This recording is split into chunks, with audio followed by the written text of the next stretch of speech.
جب آپ ساحل کے اوپر چل رہے ہیں اور ابو جہل کے ساتھ 300 افراد کا قافلہ تھا، اور ان نے جب دیکھا آگے بڑھنے لگے تو ان کے درمیان پھر صلح کے لیے ایک شخص آگے بڑھا اور انہوں نے کہا کہ لڑائی نہ کرو، وہ چھڑا دیا۔ پھر وہ معرکہ احد کے اندر پیش آیا، اور آپ جانتے ہیں کیونکہ کفار کو سب سے زیادہ نقصان آپ نے پہنچایا تھا بدر کے اندر، تو ان کے دل کے اندر اس بات کا بڑا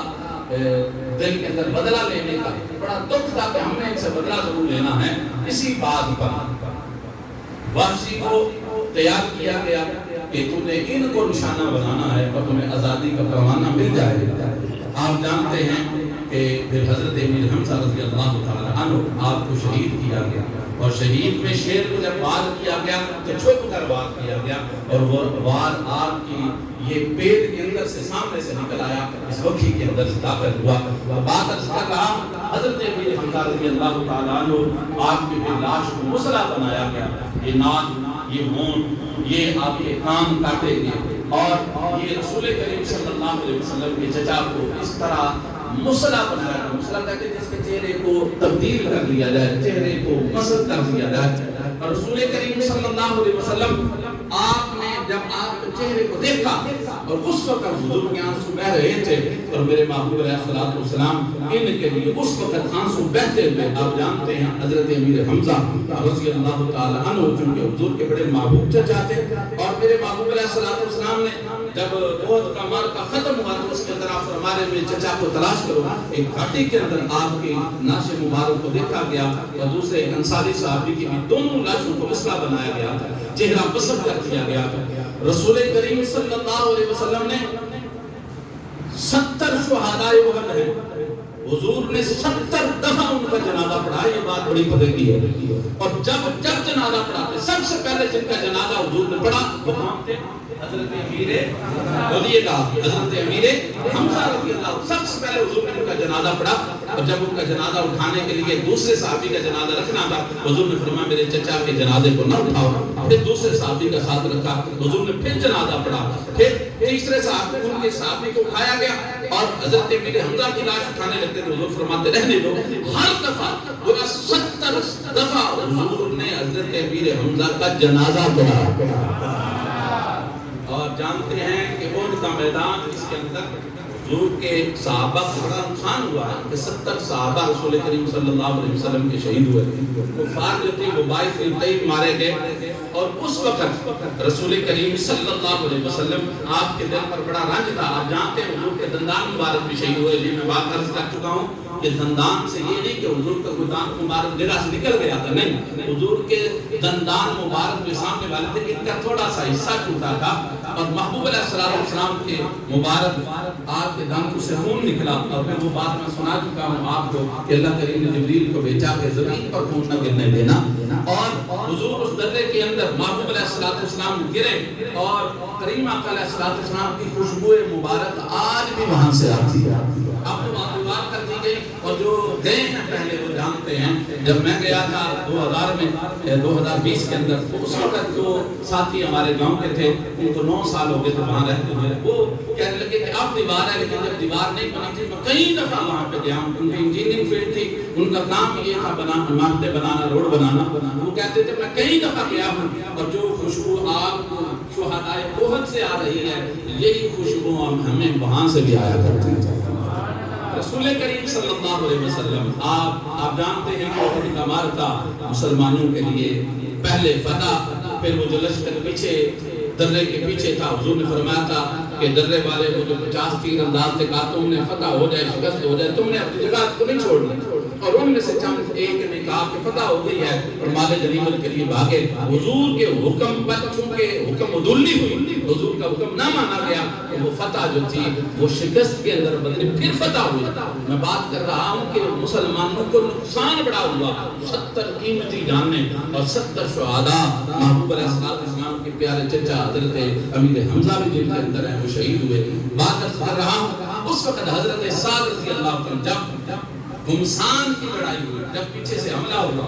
اور حضرت رسول کریم صلی اللہ علیہ وسلم کے دانت مبارک جو تھے ان کو نقصان ہوا تھا، اور اس وقت کفار کو ہٹانے کے لیے حضرت سعد رضی اللہ تعالیٰ عنہ تیر چلا رہے تھے، اور حضور نے تیر دے رہے تھے، اور حضور ایک ارشاد فرما رہے تھے، فرمایا ارمی یا سعد فداک ابی و امی، سعد تیر چلاتے جاؤ میرے ماں باپ تم پر قربان ہو۔ صحابہ کرام کہتے ہیں کبھی انہوں نے اپنے والدین کو دعا میں کسی کے لیے جمع نہیں کیا، کبھی کسی کو کہا کہ فدا کا ابھی، کسی کے لیے کہا فدا کا امی، میری ماں تم پر قربان ہو، میرے باپ تم پر قربان ہو، لیکن حضرت سعد کے لیے حضور نے فرمایا میری ماں بھی تم پر قربان ہو، میرے والد بھی تم پر قربان ہو، ایسا تیر چلاتے جاؤ، دشمنوں کو پیچھے بھگاتے جاؤ۔ اور بات یہ بھی یاد رکھنے والی ہے کہ جب بھی عہد کی بات آتی ہے تو کچھ لوگوں کے دلوں کے اندر بہت سارے شکوک و شبہات پیدا ہوتے ہیں۔ قرآن کریم نے اعلان کر دیا کہ وہ جو اس وقت جب یہ خبر مشہور ہوئی کہ حضور معاذ اللہ شہید ہو گئے تو بہت سارے صحابہ میں سے کچھ صحابہ مدینے کے رستے تک آئے اور رسول کریم صلی اللہ علیہ وسلم آپ کے بارے میں خبر مشہور ہوئی اور وہ غم کے اندر نڈال تھے۔ اس وقت قرآن کریم نے یہ کہا کہ تم نے میرے محبوب کو چھوڑا، تم نے بات بڑی غلط کی ہے، لیکن اللہ نے تمہارے اس جو تم نے عمل کیا ہے، اللہ نے تمہارے اس جرم کو کیا کر دیا؟ معاف کر دیا۔ وَكُلًّا وَعَدَ اللَّهُ الْحُسْنَى، اللہ نے تم سب کے گناہ کو معاف کر کے تمہارے لیے جنت کا وعدہ فرما دیا۔ اللہ جس کو معاف کر دے، اب کوئی بندہ کسی کو اس کو دوبارہ دہرائے تو گویا کہ ایسا ہی ہے کہ جس کو اللہ معاف کر دے وہ پھر سے کہے کہ یہ بندہ بڑا گناہگار ہے، یہ بندہ فلاں ہے۔ تو بات کر رہا ہوں احد والوں کی، بالخصوص حضرت سیدنا امیر حمزہ رضی اللہ تعالیٰ کی سیرت کی بات ہو رہی ہے۔ حضور کی بارگاہ میں ایک بچہ تھا اور حضور پوچھ رہے تھے، فرمایا کہ یہ جو نومولود بچہ ہے تم نے اس کا کیا نام رکھا؟ انہوں نے کہا حضور آپ بتائیں کیا نام رکھیں؟ تو حضور نے فرمایا اس کا نام حمزہ رکھو کہ یہ میرے چچا کا نام ہے، بڑے محبوب نام ہے، مجھے وہ بڑے محبوب ہیں، وہ نام رکھا۔ حضور ان کے نام کو بھی سننا پسند فرماتے ہیں۔ پھر آپ کا انداز مبارک کہ رسول کریم صلی اللہ علیہ وسلم جب تک مسلمانوں کا کوئی قبرستان نہیں تھا، سن رہے ہیں آپ، جب مسلمانوں کا قبرستان نہیں تھا حضور نے منع فرمایا تھا، فرمایا کہ قبروں پر نہ جاؤ، منع فرمایا تھا کیونکہ مسلمانوں کی قبریں نہیں تھی۔ جب مسلمانوں کا قبرستان بنا تو پھر حضور نے فرمایا قبرستان جایا کرو، اس سے فکر آخرت پیدا ہوتی ہے، اس سے موت یاد آتی ہے۔ پھر وہ عمل صرف فرمان تک نہیں رہا، حضور احد والوں کے مزارات پر ہر سال تشریف لایا کرتے تھے۔ 3 ہجری کو یہ واقعہ پیش آیا اور میرے محبوب علیہ السلام کا مثال 11 ہجری کو ہوا۔ حضور ہر سال وہاں پہ تشریف لاتے اور حضور ان کے وہاں پہ دعا فرمایا کرتے تھے، اور یہ بتا دیا کہ سال کے بعد اگر کسی کے لیے دعا کی جائے تو یہ بھی میری سنت سے یہ عمل ثابت ہے۔ یہ بھی یاد رکھنا کہ قبر والوں کے لیے دعا کرنا یہ بھی حضور کی سنت ہے، اور یہ بھی بتا دیا شہید اگرچہ شہید ہوتا ہے اللہ کی رحمت کے اندر ہوتا ہے، لیکن اس کے باوجود بھی اس کے لیے دعا کی جا سکتی ہے، نیک بندے کے لیے دعا کی جا سکتی ہے۔ اور اللہ کریم نے جب قرآن کریم کے اندر یہ آیت کریمہ سورہ النساء کی نازل فرمائی، فرمایا وَمَن يُطِعِ اللَّهَ وَالرَّسُولَ فَأُولَٰئِكَ مَعَ الَّذِينَ أَنْعَمَ اللَّهُ عَلَيْهِم مِّنَ النَّبِيِّينَ وَالصِّدِّيقِينَ وَالشُّهَدَاءِ وَالصَّالِحِينَ وَحَسُنَ أُولَٰئِكَ رَفِيقًا۔ فرمایا جو اللہ اور اس کے رسول کی اطاعت کرتا ہے، فرمایا وہ ان لوگوں کے ساتھ، وہ ان لوگوں کے ساتھ ہوگا، کون سے؟ فرمایا جن پر اللہ نے انعام کیا، وہ کون سے؟ فرمایا من النبیین والصدیقین والشہداء والصالحین وحسن اولئک رفیقا۔ قرآن کہتا ہے یہ کتنے اعلیٰ رفیق ہیں، یہ کتنے اعلیٰ ساتھی ہیں کہ اس بندے کو ملیں گے جو اللہ کی بھی اطاعت کرتا ہے، اللہ کے رسول کی بھی اطاعت کرتا ہے۔ اللہ بات ہو رہی ہے شہداء احد کی، بالخصوص حضرت سیدنا امیر حمزہ رضی اللہ تعالیٰ۔ حضور معراج کی رات کرتے ہیں، تو معراج کی رات میرے محبوب علیہ السلام جب آئے تو میرے محبوب فرمانے لگے میں جب جنت کی سیر کر رہا تھا، فرمایا دخلت البارحہ، جب رات میں جنت کے اندر داخل ہوا تو میرے محبوب فرماتے ہیں فنظرت، میں نے دیکھا جعفر بن ابی طالب، حضرت جناب علی مرتضیٰ کے بھائی، حضور فرماتے ہیں میں نے ان کو دیکھا یطیر، وہ اڑ رہے تھے۔ یہ محبوب علیہ السلام نے پہلے بیان فرمایا کیونکہ ان کے بازو کاٹے گئے تھے، تو محبوب علیہ السلام نے ان کے لیے فرمایا تھا کہ اللہ نے ان کو جنت کے اندر پر عطا فرمائے ہیں، وہ پروں کے ساتھ جنت کی قندیلوں کے اندر ایک قندیل سے دوسری، کبھی دوسری سے تیسری اور اڑتے ہیں۔ محبوب علیہ السلام نے فرمایا میں نے ان کو دیکھا کہ وہ جنت کے اندر وہ یطیر اڑ رہے ہیں، فرشتوں کے ساتھ، مال ملائکہ فرشتوں کے ساتھ جنت کے اندر اڑ رہے ہیں۔ اور حضور فرمایا فرماتے ہیں پھر میں نے اپنے چچا حضرت حمزہ کو دیکھا، فرمایا متکئن علی سریرہ، وہ جنت کے اندر ایک بہت بڑے تخت کے اوپر ٹیک لگا کر بیٹھے ہوئے تھے۔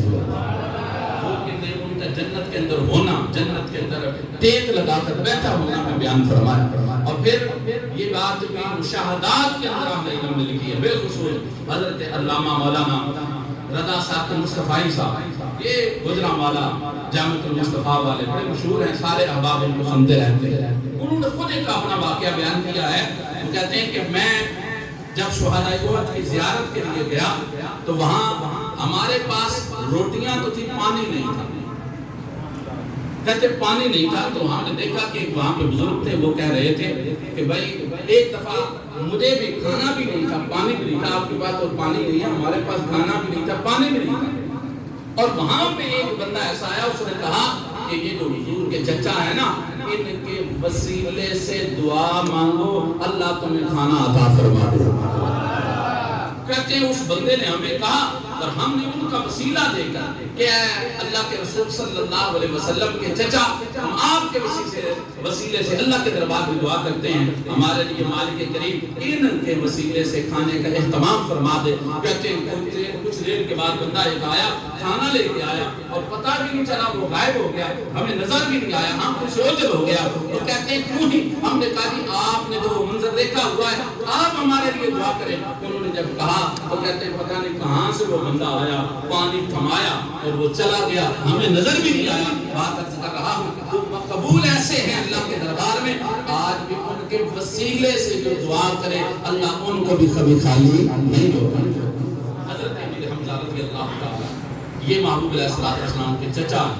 اور رسول کریم صلی اللہ علیہ وسلم، آپ نے ان کے غم اور ہجرت کے اندر بڑے آنسو بہائے۔ جب آپ جانتے ہیں کہ یہ حضور کے چچا ہیں اور حضور وہ جنہیں کائنات کا امین و مختار بنایا، جن کے پاس کائنات کے خزانے،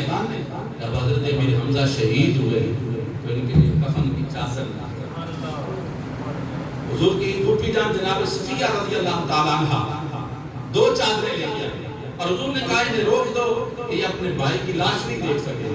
انہوں نے کہا آپ مجھے دکھاؤ، اسلام نے بڑا حوصلہ دیا اور دیکھا چہرہ مسلح ہو چکا، کہا اللہ نے مجھے صبر دیا، میں صبر کروں گی، اگرچہ میرے بھائی کے چہرے کو مسلح کر دیا۔ چادریں 2 لے کے آئی تھی بھائی کے لیے، ساتھ ایک انصاری صحابی بھی تھے، ایک چادر ان کو دے دی، ایک چادر اپنے بھائی کے لیے۔ اور چادر اتنی چھوٹی تھی کہ اگر سر پر کرتے تو پاؤں ننگے ہو جاتے تھے، پاؤں پر کرتے تو سر ننگا ہو جاتا تھا۔ تو آپ کے چہرے انور کو ڈھانپ دیا گیا اور جو آپ کے پاؤں مبارک تھے اس پر اصغر گھاس کو ڈال دیا گیا۔ عرض کرنے کا مقصد یہ ہے کہ میں اور آپ،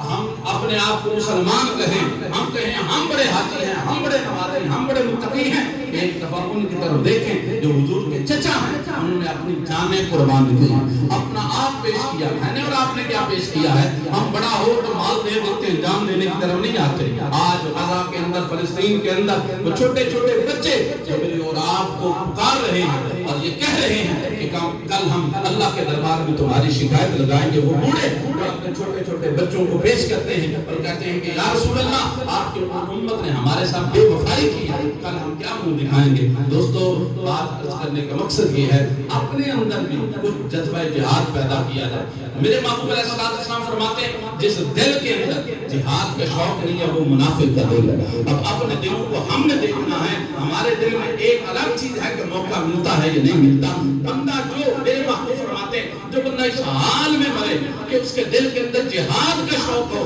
اللہ قیامت والے دن اسے شہیدوں کی صف کے اندر اٹھائے گا۔ حضور یہ فرماتے ہیں قیامت والے دن جب شہید آئے گا اس کی جسم کے اس حصے سے جہاں زخم تھے خون رس رہا ہوگا، فرمایا رنگت خون کی ہوگی، خوشبو اس کے اندر کستوری کی پائی جائے گی۔ بات ہے اپنے اندر شوق پیدا کرنا۔ اگر موقع مجھے ملا سب سے پہلے اسلام کے لیے میں پہلی صف میں جہاد کے لیے پیش ہوں گا۔ اللہ کریم ہمیں زندگی عطا کی ہے تو اللہ شہادت کی موت بھی عطا فرما۔ وآخر دعوانا ان الحمد للہ۔